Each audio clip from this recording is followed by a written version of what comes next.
Olá. Ok, professor Benício, professor Boa Alexandre, noite, Alexandre. ok. Muito boa tarde. Agradecer a participação de vocês. Fiquem à vontade, o espaço da sala de vocês, o microfone. A gente vai ficar aqui no chat acompanhando as perguntas, né? E no final a gente se fala novamente para compartilhar os participantes aqui no chat, ok? Obrigado, professor. É uma satisfação participar desse evento. Gostaria, desde já, de parabenizar pela iniciativa. O tema é muito importante e, quando nós sabemos, né, o que o outro está fazendo, fica mais fácil irmos mais longe, né? Então, precisamos de eventos assim para nos conhecer e para ter parcerias, né, ainda mais frutíferas para a instituição. Bom, então vamos lá aqui. A passada de slide fica por conta aí do nosso prezado professor José Benício. Pode ser, professor? Tá? Totalmente de acordo, totalmente de acordo. Ok. Bom, nós temos aí uma palestra um tanto 2 em 1, tá? É meio que a mistura de 2 trabalhos que nós submetemos ao evento. Então, deixa eu colocar rapidamente a estrutura da apresentação. Vamos falar de maneira breve o que é o LITF, a motivação, uma cronologia bem básica, falar um pouco do nosso patrono, que vocês veem aí no título, né, o Richard Feynman, algumas provocações pertinentes em relação ao nosso ensino, apresentar o LITF de maneira breve em termos de linha de pesquisa, inovação e o que eu chamo de pirilampos de princípios de design, algo bem rápido mesmo. Em seguida, entramos no paradigma de formação por competências e modelagem bifocal, e, ao final, apresentamos alguns indicadores do nosso laboratório. Muito bem. Então, sobre Richard Feynman, é muito difícil alguém que estude física profissionalmente não saiba quem foi Richard Feynman. Um extraordinário físico norte-americano, laureado com o Prêmio Nobel, deu enormes contribuições à física como um todo, à mecânica quântica, com as integrais de trajetória, com os famosos diagramas de Feynman, deu contribuições sobre a superfluidez do hélio líquido a baixas temperaturas, foi um professor muito querido, muito renomado, nos deixou as Lectures on Feynman, um sujeito extremamente divertido, brincalhão, criativo, e ficou famoso por tocar bongô numa escola de samba no Rio de Janeiro e lecionou aqui no Brasil nos anos de 1951, 1952 e fez um retrato assustador do nosso ensino à época. Disse ele, os alunos brasileiros eles sabem todas as definições, não sabem para que servem. Definitivamente eles não estão estudando física lá. Isso há 70 anos atrás. Então, postas essas provocações relevantes do Richard Feynman, nós perguntamos, ensinamos a física como uma ciência experimental ou ensinamos a física como se fosse matemática? Há espaço para criatividade, experimentação, modelagem, investigação, tentativa e erro, raciocínio crítico, medidas, estimativas? Será que nossos alunos fazem isso nos cursos de física básica? Ensinamos física para engenheiros segundo o paradigma da indústria e da educação 4.0? Ensinamos física de uma maneira instigante, reflexiva e significativa para o contexto pessoal e profissional do aluno? Então, são várias provocações pertinentes, os desafios não são poucos, não é?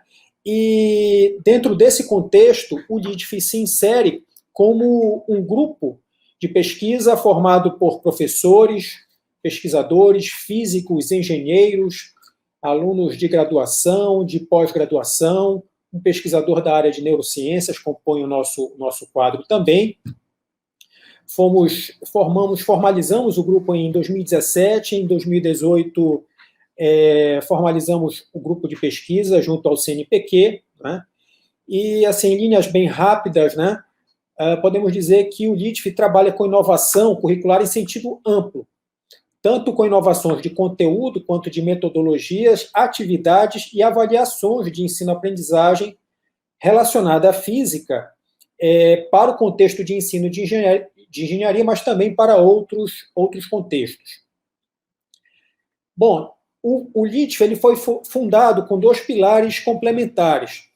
Um deles foi fornecer uma oportunidade de formação experimental de qualidade e de baixo custo para alunos de graduação em física e em engenharia, certo? Bem como também intencionávamos desenvolver recursos didático-pedagógicos para práticas experimentais para o ensino de física, tá? E também para os cursos de engenharia do ITEC. Em poucas palavras, nós buscávamos linkar teoria e prática. Então, houve uma mescla inusual, mas interessante, de 2 modos de experimentação. Um demonstrativo, né, ligado a experimentos didáticos, né, de uma maneira geral, e uma outra linha de experimentos mais investigativos, ligados a experiências mais complexas e a projetos integradores, como nós vamos ver mais adiante. Então, a intenção era produzir um amplo leque de inovações, tanto em produtos quanto em processos, buscando produzir conhecimento didático, tanto conhecimento didático pragmático como teórico também, não é? A fim de trazer subsídios para reformular os cursos de física básica do ITEC, né, do nosso Instituto de Tecnologia, que congrega as engenharias e arquitetura aqui no campus Guamá. Motivação para isso não falta. Os alunos reclamam que a física é muito abstrata, não tem relação entre teoria e prática, né, chata, enfadonha, e a adesão dos alunos vinha decrescendo semestre a semestre. Reclamavam, assim, não se sentiam desafiados, os alunos não se sentiam desafiados, né? E as modalidades avaliativas não deixavam espaço para a criatividade para o aluno engenheirar, né? E nós sabemos que as necessidades formativas, né, da sociedade contemporânea só fazem aumentar, né? Elas demandam competências diversificadas, né? E os cursos de engenharia têm uma necessidade de se atualizar em termos de projetos pedagógicos e das práticas de ensino.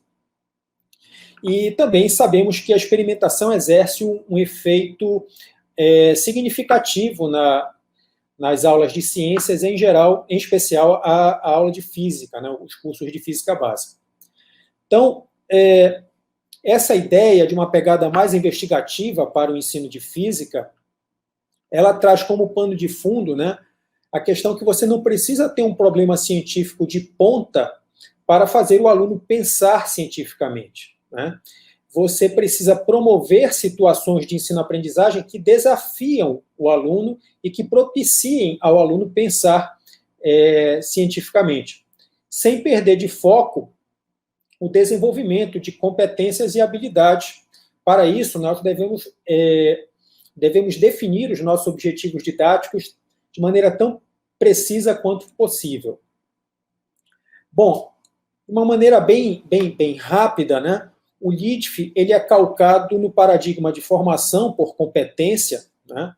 Como paradigma educacional mais amplo, e para isso ele é ligado a uma pegada de aprendizagem maker, né? Com o construcionismo, né? como base, com o fazer, o aprender pelo fazer, né? O fazer reflexivo. E temos como linhas mestras a aprendizagem baseada em projeto, né? Que foi muito bem explorada hoje de manhã, bem como a aprendizagem baseada em problemas e outras metodologias, chamadas metodologias ativas ou metodologias ágeis, que nos auxiliam, né, nessa diversificação de recursos de ensino-aprendizagem de modalidades avaliativas, né? Então, a abordagem investigativa é algo muito presente no LITF, né? E atualmente a gente tem mexido com aspectos envolvendo metacognição, questão de autoeficácia, estudo de motivação intrínseca, né? Educação formativa para mastery, né? E, assim, de uma maneira bem breve, um dos nossos princípios de design dentro do LITF é procurar focar uma aprendizagem que seja realmente baseada em curiosidade genuína, né? Então, acreditamos que uma abordagem investigativa, ancorada em atividades dialogadas, diversificadas, complexas e bem elaboradas, é fonte para a prática de esquemas de atuação competente para o estudante. Ou seja, buscamos o aluno um ensino mais dedutivo, mais indutivo, menos dedutivo, com mais questionamentos e desafios e menos instruções. Então, nos fascina saber o que o aluno considera importante e por que ele considera algum assunto, algum tópico, alguma abordagem importante. Para isso, nós trabalhamos com algumas modalidades avaliativas um tanto diferentes dentro do contexto de engenharia, né? Como a modalidade de avaliação por portfólio e o guia de projetos estruturantes. Bom, para isso, né, para que uma prática assim, que almeja uma formação por excelência, eu digo que nós precisamos começar antes de começar. O que isso quer dizer? Que o aluno deve chegar na sala de aula já sabendo do que vai ser abordado, do que vai ser exposto. Para isso, nós precisamos disponibilizar material previamente ao aluno, né? E isso passa por muito planejamento e passa por técnicas, né? E uso de metodologias conhecidas como sala de aula invertida e ensino sob medida, né? Então, tudo isso faz parte do design instrucional do LIDF. Precisamos também pensar de trás para frente.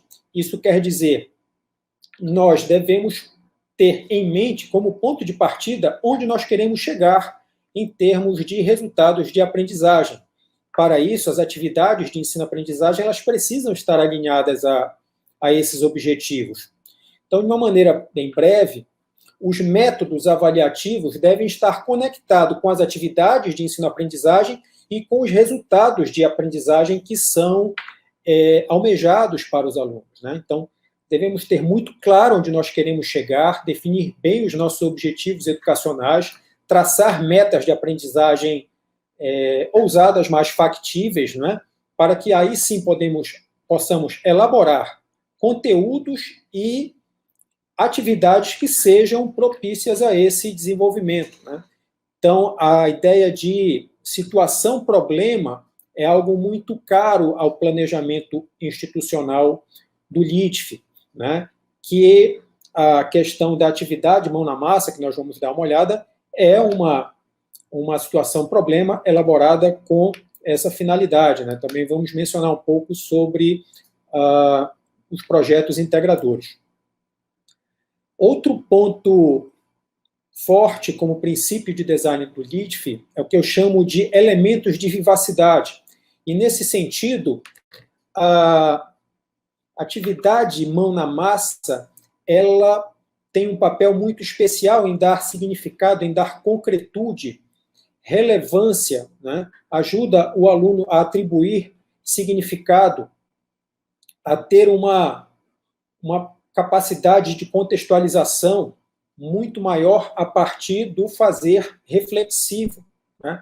Então, esse elementos de vivacidade, a atividade experimental é um forte elemento dentro desse contexto, mas há outros, né? Posto que é uma representação multimodal de saberes e domínios a serem desenvolvidos pelo aluno em situações de ensino-aprendizagem.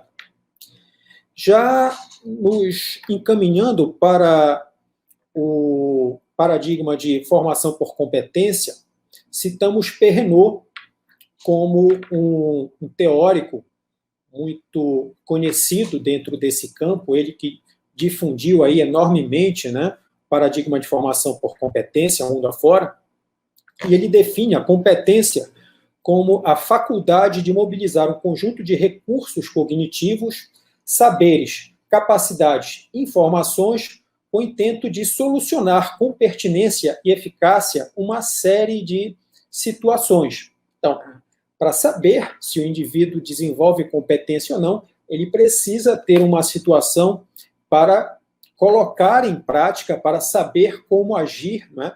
Ele precisa fazer isso de maneira redundante, a fim de desenvolver o chamado esquema de atuação competente. E, bom, onde é que se dá tudo isso? Não é? Aí pedimos ao nosso prezado professor José Benício para apresentar o nosso espaço físico de laboratório aqui no ITEC, né? E aí conseguimos ter um panorama, né, do nosso espaço físico, que é um espaço amplo e que visa integrar a teoria e prática de maneira fluida, de maneira fácil, né? Então, nós temos aqui ao fundo um outro espaço físico interligado, né? Temos as bancadas com banquetas, com um balcão de experimentos, e isso facilita muito a transição teoria e prática, como mencionados anteriormente. Pode passar, Vinícius. Aí, já os alunos em atividade, tá? Isso aí é um curso de Física 1. Observem a questão do espaço físico, como aquela sala formal, né, entre aspas, ela teve a sua disposição alterada visando a mobilização aí dos alunos em trabalhos em equipe, né, eles discutindo as questões, os alunos mais ali ao centro fazendo as medidas na hora da aula, entregando o relatório da atividade mão na massa no final. Aqui à esquerda é uma representação da atividade mão na massa que estava posta lá no centro do nosso laboratório para eles. Pode passar, professor? Bom, modelagem bifocal. Esse à direita, fazendo aí uma demonstração, é o professor Paulo Blickenstein, um engenheiro brasileiro, já radicado nos Estados Unidos há um bom tempo, passou muito tempo em Stanford, mas ele mudou. O professor Benício vai complementar essa informação. Então, vamos lá. A modelagem bifocal, dos focos. Que focos são esses? O aluno realiza, constrói um protótipo real e um protótipo computacional, uma simulação computacional do modelo, o fenômeno que ele esteja estudando. E ele faz exatamente o papel de um cientista ou de um bom engenheiro. Ele vai comparar os modelos, não é, de modo a traçar conclusões mais precisas, né, e bem colocadas. Então, é o fazer próximo do fazer científico e tecnológico real e de qualidade, né? E ele trouxe essa contribuição para a formação em nível de ensino. Pode passar, professor. Com o professor Benício. Então, senhores, boa tarde.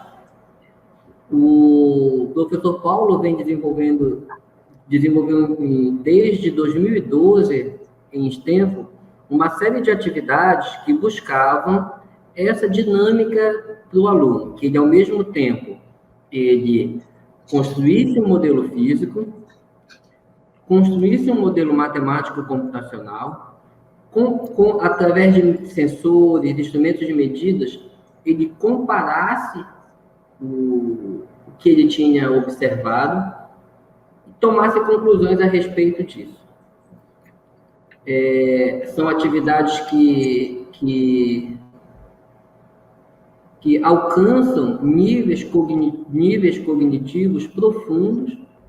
O aluno, em vez de ele ter os dados na sua frente ali, por exemplo, essa atividade aí, ela é uma atividade clássica nossas aulas de ótica. Em vez de você dizer para o aluno, acha o raio incidente, acha o raio refletido e coisas desse tipo, ângulo de reflexão, ângulo de incidência, você dá os instrumentos para o aluno e diz, meça, quais são os seus dados, qual é o índice de refração dessa lente aí que você está trabalhando. Ele vai muito além do que apenas resolver a atividade do livro-texto. Essa atividade que está demonstrada agora no slide, ela é feita no nosso laboratório, pelos nossos alunos. Então, notem que é um aparato relativamente barato e simples. Esse aplicativo aqui é o PhET, muitos alunos de física, professores de física conhecem. É uma lente simples aqui, uma ponteira laser, e os alunos tirando medidas e descobrindo o índice de refração desse vidro da lente. Essas atividades também são aplicadas na educação básica. Os alunos fazendo atividades no laboratório de uma das escolas que eu trabalho. Eu também sou professor, eu sou professor da educação básica. Eu não me apresentei, né? Eu sou professor já com um pouco de experiência na educação básica. Sou engenheiro civil, sou professor licenciado em física também. E sou aluno do professor Alexandre no NITF, sou aluno de doutorado dele. Então, na minha escola, na escola que eu leciono, eu levei a modelagem bifocal para os alunos. Esse dispositivo aqui, os alunos estão descobrindo constante elástica de mola. Então, a atividade que era, como nós chamamos, a atividade prevista para ser uma atividade careta, onde o aluno tinha todos os dados em suas mãos, ela passa a ser outra atividade. Os alunos são desafiados a achar aquelas mesmas coisas que estão previstas no livro texto lá, descubra a constante da mola. Só que agora eu dou uma mola para ele, eu dou um software que faz a simulação, eu dou uma régua, eu dou massas, e esses dados ele descobre, ele vai atrás dos dados necessários para ele fazer a atividade dele. Nessa atividade, é utilizado esse aplicativo também. Vou considerar aqui que é um aplicativo já conhecido pelos ouvintes, né, da Universidade do Colorado. Lançamento oblíquo, todas as atividades dos meus alunos reproduzidos, tá? Para a parte da simulação computacional, é indicado pelo grupo do professor Paulo, que era de Stanford e agora está na Universidade de Colômbia, se eu não me engano, me corrija, Alexandre? Sim, Colômbia. Ele orienta muito a utilização desse software, que é o Algodo. Os alunos aprendem muito rapidamente, ele é um software quase que um jogo, onde você domina a física dos elementos presentes no software. Então, qualquer fenômeno físico, mecânico, ele pode ser reproduzido pelo Algodo. É um exemplo aí de atividade desenvolvida no Algodo, né? Não é uma animação, é uma foto, mas então você reproduz isso como uma simulação computacional e você faz um modelo matemático computacional e você faz isso na sala, no laboratório, no NITF. Então, essa junção do real e do virtual coloca o aluno a questionar coisas. Uma máxima é que eles não acreditam muito nos números que eles encontram, né?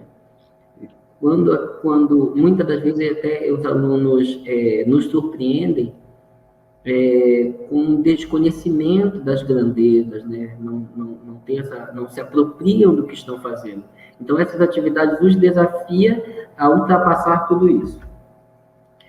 Hidrostática, né? Essa atividade aqui, ela é uma atividade que ela foi desenvolvida no nosso laboratório, que com essa atividade, o aluno, ele faz, a princípio, é uma atividade simples, a parte de cima é o modelo físico, a parte de baixo é o modelo computacional no Algodo. O nosso aluno analisou esse movimento utilizando o software tracker e chegou às equações do movimento. Então, toda a cinemática, toda a parte de cinemática foi explorada com um único experimento. Ele partiu ponto material, deslocamento, e chegou nas equações do movimento com uma única atividade. Claro que vai muito, se diferencia muito do currículo tradicional, onde o professor expõe e o aluno recebe, mas temos encontrado resultados muito positivos nas aplicações. Alexandre, continua, por favor. Pois não. Então, bom, a ideia em si da experiência, né? Eu acho que ficou um pouco mais clara, mas, bom, como é que nós trabalhamos com o aluno, o que nós oferecemos para ele em termos de instrução? Bom, uma das características é que nós procuramos trabalhar com experimentos abertos. A gente não diz, olha, meça isso, meça desse jeito, meça daquele jeito. Então, nós pegamos e adaptamos, muitas vezes, problemas de livro-texto para uma versão experimental, factível, né, razoável de ser feita, e perguntamos alguns valores, quando muito, mas a forma de medir, quantas medidas a serem feitas, né, em que ordem devem ser feitas as medidas, isso é por conta do próprio aluno, né? Então, tem um quê realmente de uma atividade mais aberta e investigativa. Bom, essa proposta, ela tem aí, nós vamos ver depois, algumas perguntas motivadoras, a questão do desafio e boas questões para refletir, onde ele vai estruturar, não é? Vai ter oportunidade de estruturar esse conhecimento. Pode passar, professor. Bom, vocês observam que para rodar isso, a gente precisa ter um espaço físico com mínimo de infraestrutura, e a proposta ela precisa ter alguns atributos, né? Ela precisa ser manuseável para um número significativo de alunos, precisa ter um grau de complexidade adequado às condições de tempo, público e espaço físico, não pode ser algo muito complicado, algo muito demorado. E, como eu falei, tem uma perspectiva um tanto aberta e investigativa, não tem receita de bolo no nosso formato de atividade, né, mão na massa. A rubrica de avaliação está em desenvolvimento para formato virtual, né? Ter os indicadores, ter os níveis, né? Estamos trabalhando nisso aí. Tem algumas plataformas livres que você já coloca a sua rubrica lá. Estamos desenvolvendo algumas para o curso de Física Básica, Física 2, aqui no momento, né? Nesse momento. Pode passar, professor. Bom, então, são os campos ali da atividade, né? O aluno tem que perceber o que está em jogo, né? Colocar uma boa questão motivadora, isso tanto para as atividades mão na massa, como também e principalmente para os projetos integradores, que nós vamos ver um pouquinho mais adiante. Questão de desafio. Aí algumas atividades mão na massa, tá? Volta uma, por favor, Benício. Ah, tá. Não. Aí, ó. Aqui à direita, acima, os engenheiros sabem muito bem o que é isso. Temos uma treliça, um modelo de treliça didático que, com esses aros de PVC, você coloca uma carga aqui na ponta inferior aqui à esquerda e você visualiza sem dificuldade alguma, né, o que está tracionando, o que está sendo comprimido, né, é muito didático, e esse modelo ele fornece valores em boa concordância com os cálculos teóricos, tá? E foi esse trabalho, essa treliça resultou em um trabalho de conclusão de curso de um ex-aluno nosso, hoje engenheiro, né?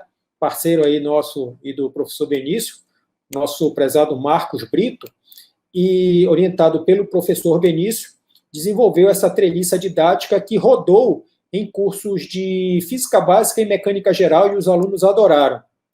Aqui temos um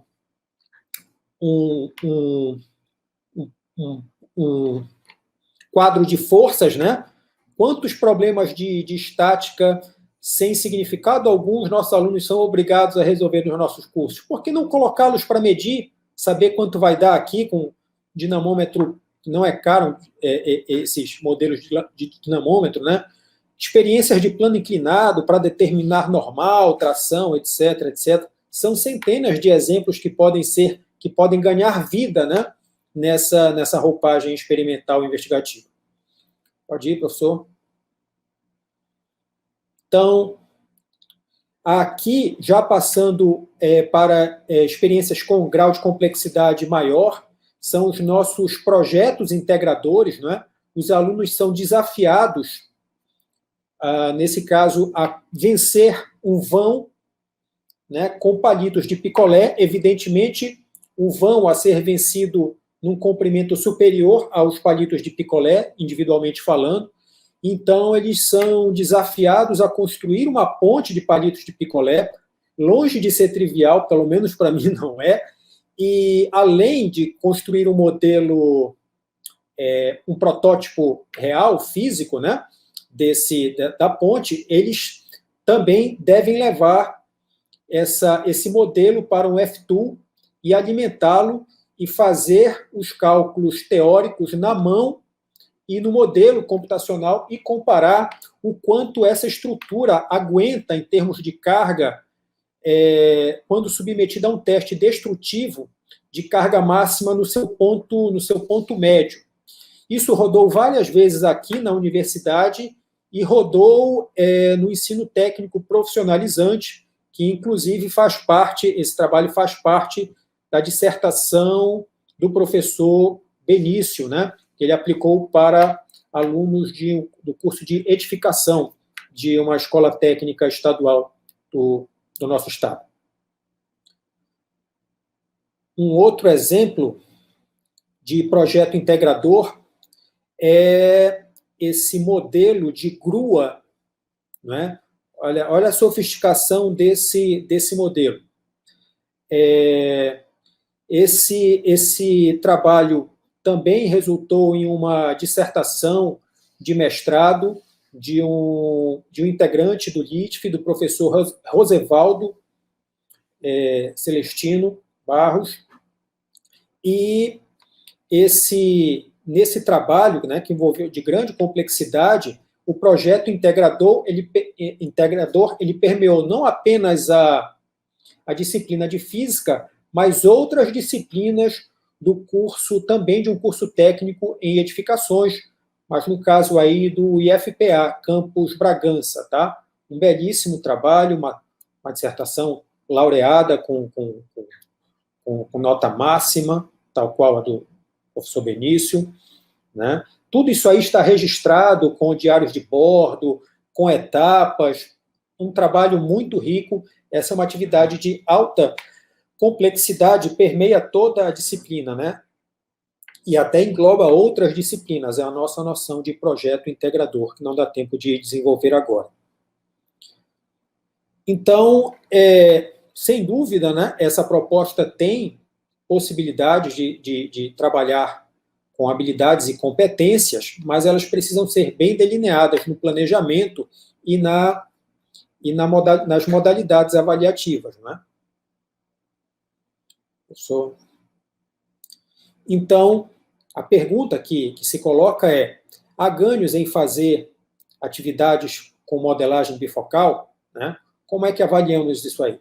Então, a importância de ter rubricas avaliativas bem delineadas, com níveis e critérios bem postos, né?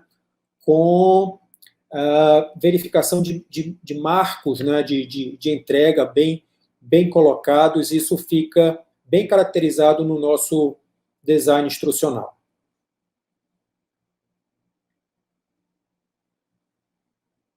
Tá? Bom, alguns indicadores do LITF, né, de 2017 para cá.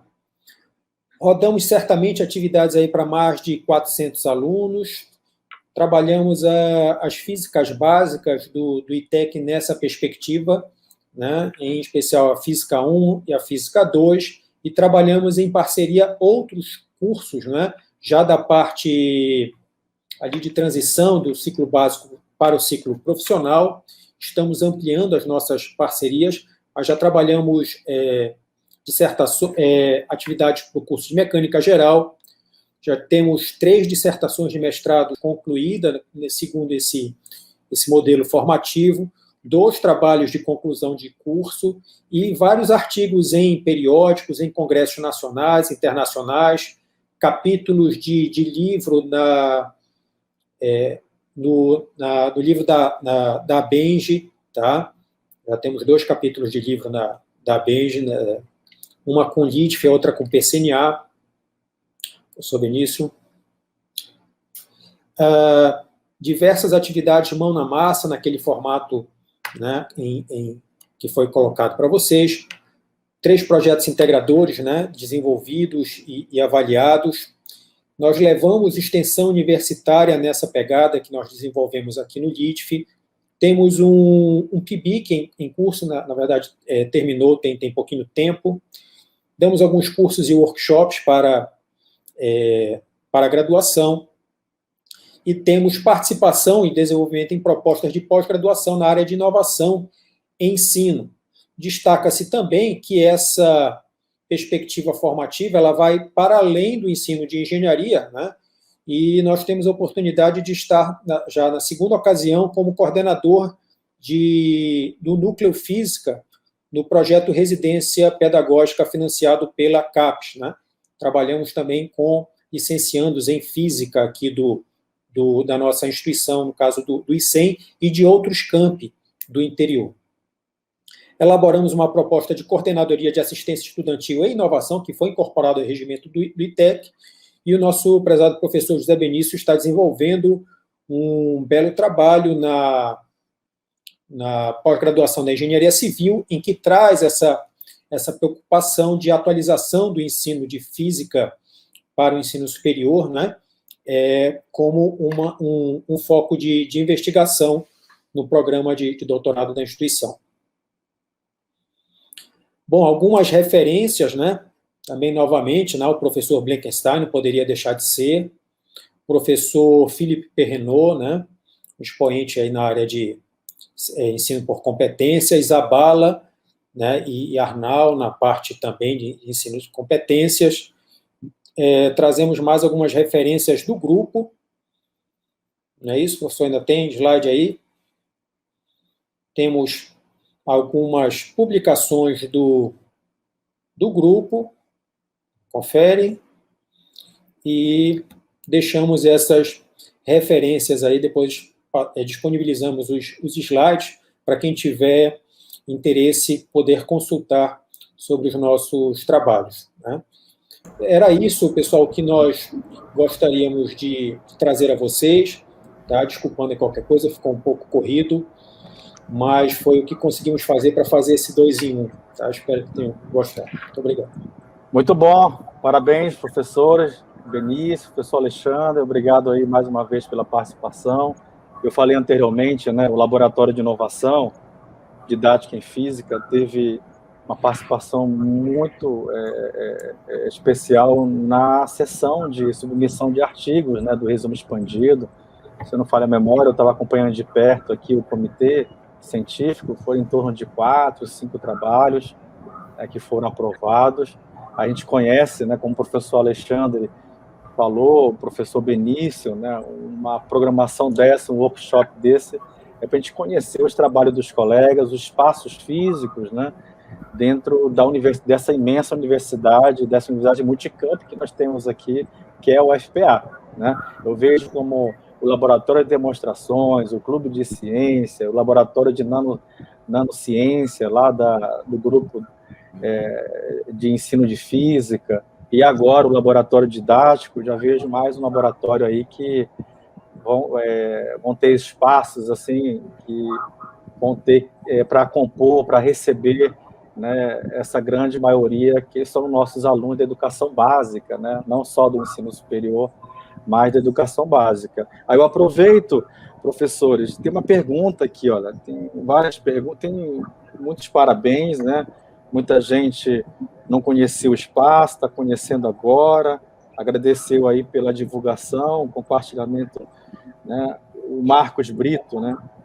O laboratório fez parte da minha formação como engenheiro, né? Bacana. Aí tem uma pergunta aqui do professor Fábio Barros. Professor, é possível uma visita guiada no laboratório? Como que é esse agendamento? Temos enorme prazer, tá, em recebê-lo, né? Estamos aí em época de pandemia, mas eu acho que já estamos próximos de voltar, tá, professor? Se puder ajudar nesse contato, passar aí o contato do professor Fábio, tá? Ok. Com grande satisfação que recebemos aqui no nosso espaço. A ideia é essa mesmo. Ótimo. Muito bom. Aí eu vou deixar aqui, professores, para vocês depois, né, uma lida com calma no chat. Tem muitos parabéns, agradecimentos, o público aqui perguntando pelo contato, né? Aí eu vou deixar para vocês aí após a apresentação, ok? Mais uma vez, agradecer a participação de todo o grupo do laboratório, o professor Alexandre e o professor Benício, representando aqui esse espaço que nós temos aí no Instituto de Tecnologia do campus do Guamá. Obrigado, professores. Um abraço forte. Um abraço. Tchau.